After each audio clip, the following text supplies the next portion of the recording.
ए जीवनटा हेउची सबुठारु बड़ धक्का। पशु माने चाहंती कथा कहिबाकू किंतु भगवान तांकू कथा हवा पई सक्षम देइनी। जदि से माने कथा ही थांदे निज दुख कष्ट को परिप्रकाश करि पारि थांदे। हेले भाई आजिका मनीष माने चाहंती धनी हेबाकू।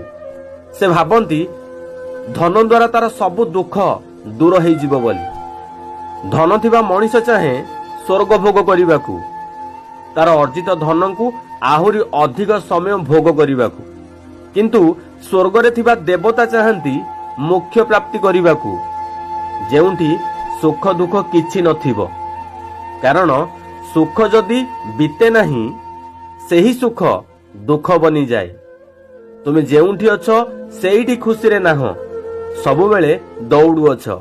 एईटा मिली गले मु खुशी हेइ जिबी, एहा ही सबुठारु बड़ धक्का। टिके भाबंतु आपण माने वर्ष वर्ष तळे आपण कोन सब चाहुथिले, कोन सब मिलिला आपनकू। जहा मिलिला तार मूल्य हजि गला, पुणी अन्य एक जिनिस को चाहिल, ताहा मिलिला सत किंतु मन हारी गला। Download ShareChat.